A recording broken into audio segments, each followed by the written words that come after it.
Okay, here's a little review of your answers for assignment 5. Now here in assignment 5, you were finding Shine-Delgarno's start and stop codons, and that was all you had to find. A few of you added in Tata boxes, but I would probably redo this. I looked at some of the things people had put in that did Tata boxes, and I'm going to kind of help you out so you don't get it wrong on the next assignment. All right, so most of you made pretty good grades. A few of you missed more, and I want to make sure we go through it and you get this. I'll post this file here. Someone made 100, and actually this is from the person that made the 100. So we'll look and see what they did, and you can use this as a basis for assignment 6 and 7. And I'm going to show you how to do the best way to do assignment 6. So let's look at this. So I gave you, we worked it together, the Shine-Delgarno and the start codon, and realized GTG was the hard one there. If you go on to the next one, to the stop codon, it was down here at TGA. And then if you look down here, there's a Shine-Delgarno and a start codon, and actually most everybody got this. Almost everybody got to here. All right, now realize where would you find the termination sequence here? Well, you're going to find it between the start and stop codon. It could be between the include the Shine-Delgarno. So just grab this piece, and in fact, let's go ahead and do this, and we'll do this together in a second. I'm going to copy this piece. I'm going to put it into a text file, and we'll make it a little FASTA. So I'm going to paste this in, make it a FASTA, and we'll use Eugene to, so I'll call it I termination sequence. All right, and we'll just save this, and we'll study this in a second here. Let me go ahead and save it. File, save as, and I'll just put it on my desktop. I term .fasta. There we go. All right, and we'll come back to that in a second. But I want to go ahead and show you what most people missed on this. Most people got the first, the I protein, which is here at the beginning, and they got the stop codon, which we kind of did this together. Then they got the Shine-Delgarno and the start codon for the next one. That wasn't a problem. Notice how close these are. All right, and let's go down to the next one though, and this person got it right, and this is the one most people missed.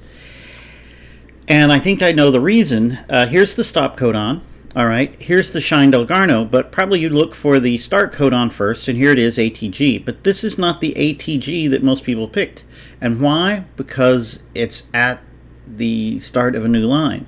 They probably missed this ATG, or those of you who did, because you didn't see it as an ATG, you saw it as an A, and then over here, oh, TG. And you just didn't see it, and so all of you chose this ATG instead for the Y sequence. So this is the beginning of the Y.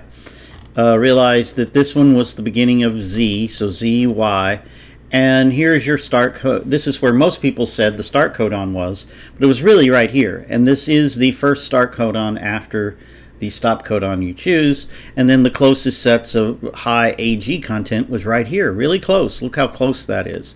If you go back up here, look how close this one was as well.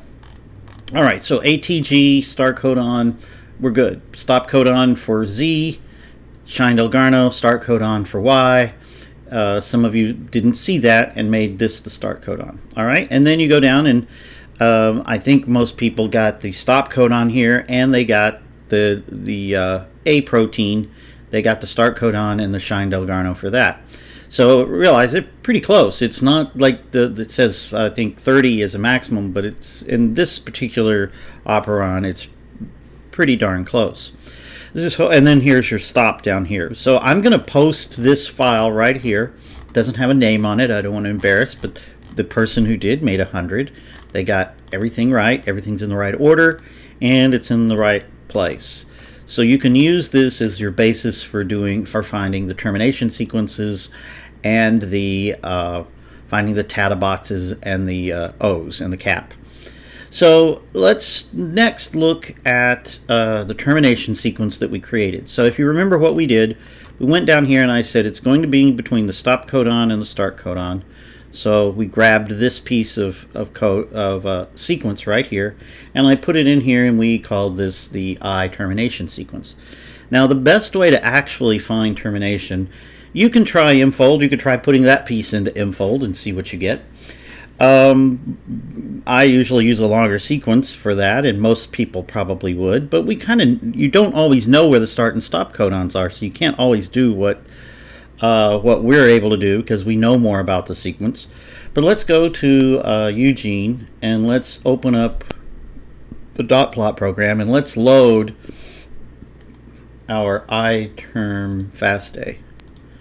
Alright, and I'm going to compare it against itself here. Let's compare the sequence, and then we're going to go next. Alright, and then let's see, it says 2. Well, let's just leave it with the standard parameters and see what we get. Okay, there's a lot going on here. We're comparing it against itself.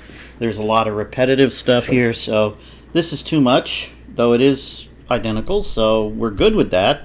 That's what we would kind of expect. But let's reduce this. Let's raise this up to maybe 5 and see what we get. Better. All right, better. Maybe I could even get rid of a few more of these. I really don't want many at all here. So let's raise it to 7. There we go. I'm going to leave it at 7, and then we'll slowly go the other direction. Now here I want to go down. I'm going to go down to 80% and see what we get. Okay. Reasonable. Let's raise it to 90% and see what we get. Actually, 90% probably isn't going to do it. Let's just leave it at 80%. And then what I'm going to do is I'm going to add the inverted repeats. Now, the inverted repeats are what are actually going to tell you about your termination sequence and your little hairpin. And what's new? Well, these are new. There's some up here, but we kind of know it's in here somewhere. It's going to be a piece that's going to bind to itself. And they're inverted repeats, so they're going to be like here and here, or here and here. And so let's kind of look at this, and this is the longest one. Let's look at this. Is this an inverted repeat? So here's a T, and what we want it to bind with this one. Yep, there it is. G, C, A, T, right there. T rich, A rich, GC's in the middle. Alright, now there are some differences, but essentially this is your hairpin loop right here. This is your termination sequence for the I protein.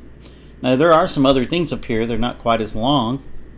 They may also act that way. But I don't think that's an actual... There's too much going on right there. But here we have a gap with G's and C's. We have some A's and T's. Doesn't always A's and T's like I describe it. But this one is, it follows our rules perfectly. So now you see how to find it. So here is your termination hairpin, and it's what you should put down for I. And I'll let you guys do the same thing here for the A. All right, and actually A, you have that in the there's an article telling you where the A termination sequence is and what the sequence is. The hard part is doing those weak ones. But do something like this. Of course, you don't expect it to be as similar as these, and these aren't 100% if you'll notice, but they're close. So just take a look at this. Yeah, here's some TAT, AAA, close enough. All right.